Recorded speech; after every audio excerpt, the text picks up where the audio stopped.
बहुत समय पहले की बात है। अल्मोड़ा की पहाड़ियों में एक छोटा सा गांव था। उस गांव में माया नाम की एक विधवा स्त्री अपनी बेटी अलीना के साथ रहती थी।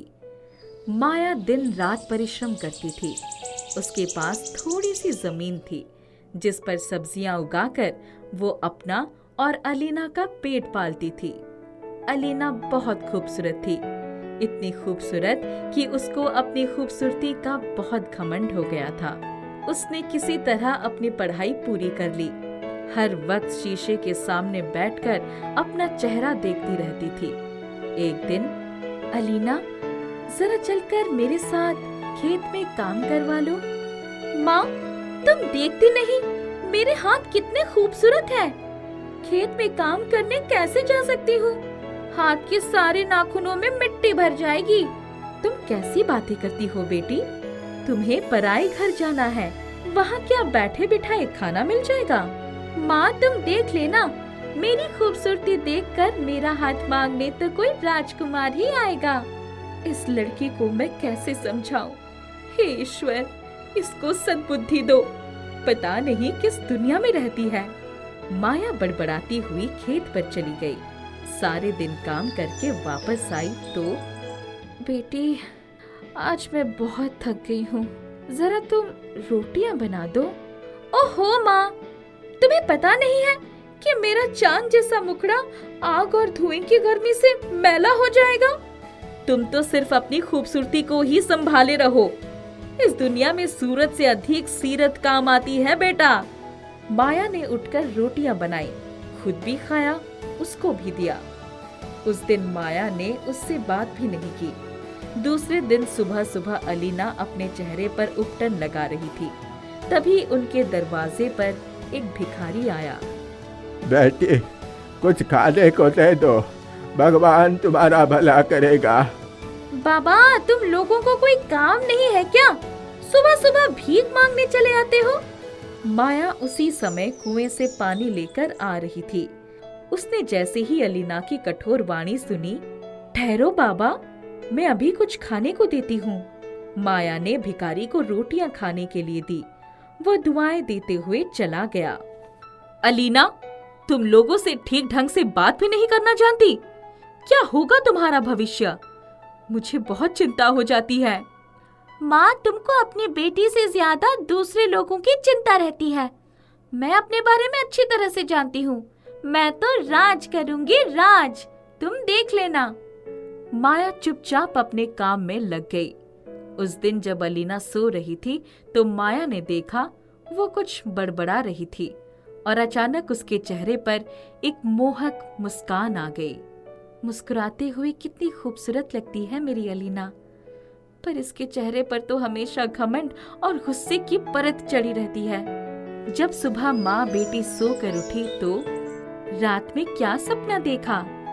अलीना दौड़ती हुई आई और माँ से लिपटकर, माँ, आज मैंने सपने में देखा कि एक राजकुमार शाही रथ पर सवार होकर मेरा हाथ मांगने आया है।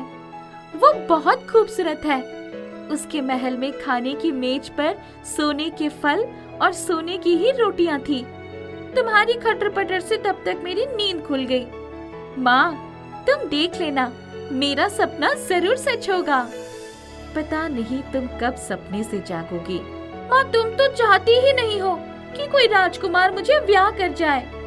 बेटी, मैं तुम्हारी दुश्मन तो नहीं हूँ, बस ये जानती हूँ कि हमें अपने हैसियत के अनुसार ही सपने भी देखना चाहिए। मेरा सपना जरूर सच होगा माँ।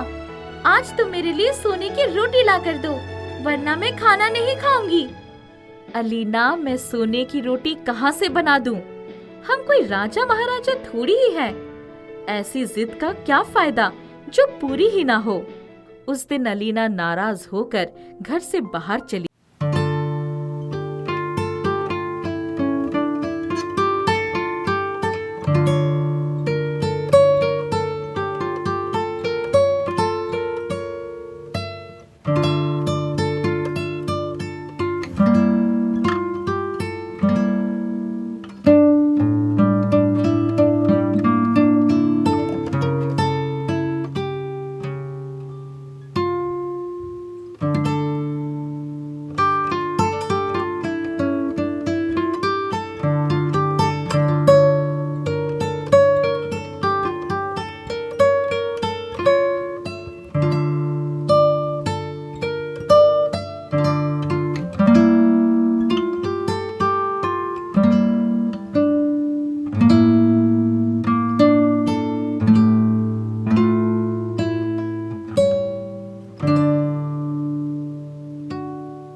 और सबसे प्यार से बात करने लगी। बहुत दिनों के बाद एक दिन मीना और उसके पति माया से मिलने आए। तब अलीना खेत पर काम करने गई थी। मीना, तुम्हें पता है मेरी बेटी अब बिल्कुल ठीक हो गई है। अचानक उसकी नजर मीना के पति पर पड़ी। अरे, मैंने आपको पहचानने में इतनी बड़ी भूल कैसे कर दी? आप ही तो शाही रथ से आए थे ना? मीना और उसके पति ने मुस्कुराते हुए हामी भर दी। देख माया, अंत भला तो सब भला। माया और अलीना के जीवन में खुशियों की बहार आ गई थी। गरीब वफादार बेटी। एक गांव के छोटे से परिवार में रागिनी और उसकी बेटी सलोनी रहते थे। रागिनी के पति की मौत हो चुकी थी, इसीलिए उनके घर की माली हालत बिगड़ गई थी। माँ, मेरे कपड़े फट गए हैं। पहनने के लिए सिर्फ एक जोड़ी साबुत सलवार कमीज बची है। बिटिया, मैं तुम्हारे कपड़ों की सिलाई कर दूंगी। अब हमारे पहले जैसे दिन नहीं रहे। अपने पाँव सिकोड़ कर ही काम चलाना पड़ेगा। माँ, हमें कमाने के लिए कुछ करना पड़ेगा, वरना बड़ी परेशानी हो जाएगी। अब घर में ज्यादा पैसे भी नहीं रहे। हाँ बिटिया, तुम ठीक कह रही हो। पुत्तन चाचा बता रहे थे कि बटुक हलवाई के यहाँ साफ सफाई के लिए आदमी चाहिए। मैं आज ही जाकर बात करती हूँ। ठीक है माँ, मैं भी तुम्हारे साथ काम करना चाहती हूँ। दोनों माँ बेटियाँ बटुक हलवाई के यहाँ पहुँच गए। भाई साहब, आपके यहाँ साफ सफाई के लिए कर्मचारी की आवश्यकता है, मैंने ऐसा सुना है। हाँ, आवश्यकता तो है। बहुत काम करना पड़ेगा। 2 समय का भोजन नाश्ता मिलेगा, कपड़े भी मिल जाएंगे। तनख्वाह ज्यादा नहीं दे पाऊंगा, महीने के 1000 दूंगा। ठीक है सेठ जी, क्या मेरी बेटी भी मेरे साथ यहाँ काम कर सकती है? ठीक है, लेकिन इसे मैं सिर्फ 500 तनख्वाह दूंगा।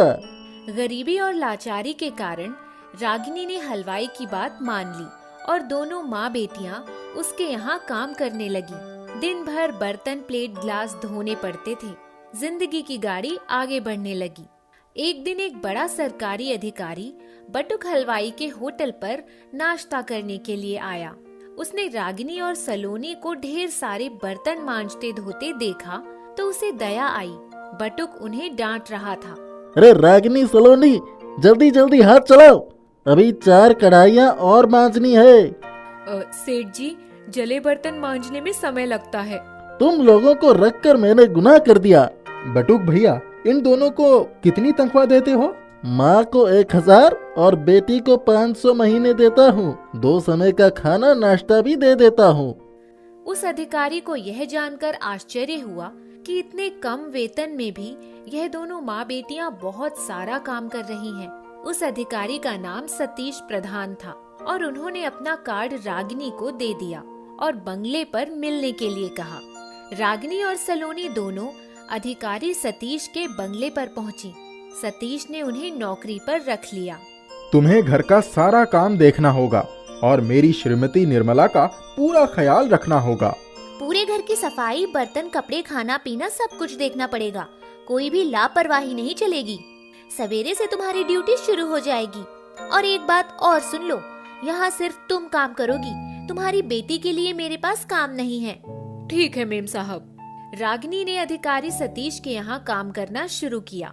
पूरे घर के काम के साथ साथ उन्हें अपनी मालकिन निर्मला को भी बर्दाश्त करना पड़ रहा था। रागिनी को ऐसा महसूस हो रहा था जैसे गरीब की कोई इज्जत नहीं होती। एक दिन रागिनी की बेटी सलोनी भी माँ के साथ में चली आई। वह काम में हाथ भी बटा रही थी। देख लो रागिनी, तुम्हारी बिटिया को यहाँ मत लाया करो। मैं सफाई पसंद हूँ और यह नहीं चाहती हूँ कि तुम्हारी बिटिया की तरफ से कोई भी गंदगी मेरी बेटी को प्रभावित करे। मेरी बिटिया बहुत साफ सुथरे ढंग से रहती है। सलोनी को इस घर से दूर ही रखो।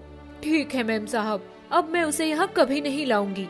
अगर वह यहाँ कभी आई तो घर के बाहर ही रहेगी, घर के चौखट के अंदर पैर नहीं रखेगी। सेठानी निर्मला की बिटिया लवली को यह बात पसंद नहीं आई। मम्मी, सलोनी को घर में क्यों नहीं आने देना चाहती? क्या हुआ, गरीब है इसलिए? वह भी तो हमारी ही तरह है। क्या हुआ जो वह कीमती कपड़े नहीं पहनती, साफ सुथरी तो रहती है। लवली बिटिया, तुम नहीं समझ पाओगी। मेरी इच्छा थी कि मैं सलोनी के साथ खेलूंगी, लेकिन मम्मी आपने मेरा सारा मूड ऑफ कर दिया। उस दिन के बाद रागिनी जब भी कभी अपनी बेटी सलोनी को लेकर आती तो उसे घर के बाहर ही रखती। सलोनी वहीं पास के गार्डन में बैठकर अपनी माँ का इंतजार करती। एक दिन सतीश ड्यूटी पर थे और निर्मला रागिनी को लेकर मार्केट जा रही थी।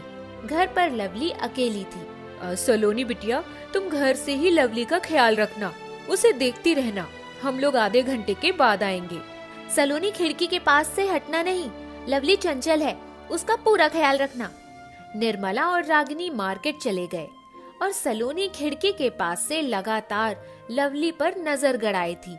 लवली, आप एक जगह पर बैठकर आराम से पढ़ाई करो, कोई परेशानी हो तो मुझे बता देना। लवली, तुम अंदर आ जाओ, हम लोग मिलकर खेलेंगे। नहीं लवली जी, हमारे लिए अंदर आने की मनाही है।